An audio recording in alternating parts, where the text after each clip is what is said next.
한동훈 법무부 장관이 오늘 국회를 찾았습니다. 총선 출마설이 가시화하고 있는 가운데 한 장관은 출마에 대해 말을 아꼈습니다. 네, 자세한 소식 국회 취재기자 연결해서 알아보겠습니다. 정다혜 기자. 네, 한동훈 장관은 국회에서 열린 지방 소멸 관련 세미나에 참석을 했는데요. 총선 출마 가능성을 묻는 기자들의 질문이 쏟아졌지만 이미 충분히 답을 드렸다는 답을 반복했습니다. 현직 장관이 한쪽 진영 편만 든다는 견해에 대해선 한쪽 진영의 편을 드는 게 아니라 맞는 편을 드는 것이라고 받아쳤고요. 검사 탄핵을 추진하는 민주당에 대해선 정치적으로 이슈화하기 위해서 국민이 이름도 모르는 검사들을 나열한다고 비판했습니다. 한 장관은 말을 아끼고 있지만 최근 광폭 행보를 두고 정치권에선 사실상 출사표를 던졌다는 해석이 나오고 있습니다. 오선 서병수 의원은 오늘 나이 먹고 고리타분해진 진보에 맞설 젊고 새로운 보수의 상징이라며 한 장관이 출마를 해야 한다고 밝혔습니다.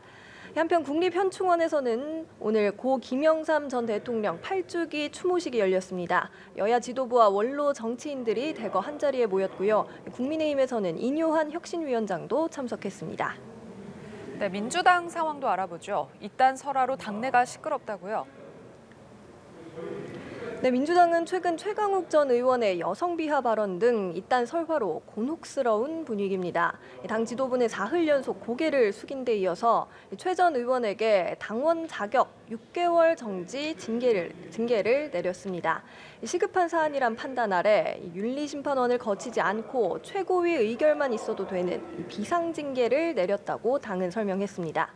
그러면서 오늘 최고위에서 이딴 설화와 관련해 위기의 시작이다, 이대로는 안 된다 이런 발언이 쏟아졌다고 전했습니다.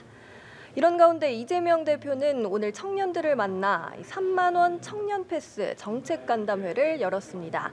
청년 패스는 청년층 교통비 부담을 덜기 위해서 월 3만 원으로 대중교통을 무제한 이용하도록 한 정책입니다. 민주당은 또 청년 정책 공모 플랫폼도 열었습니다. 청년이 직접 정책을 만들어서 판매 형식으로 제안을 하면 민주당이 이를 구매해서 총선 공약으로 활용하겠다는 구상입니다. 현수막 청년 비하 논란 이후 청년 민심 달래기에 나섰다는 분석이 나옵니다. 9.19 군사합의 효력 일부 정지에 대해서 정치권에서는 어떤 반응을 보이고 있습니까?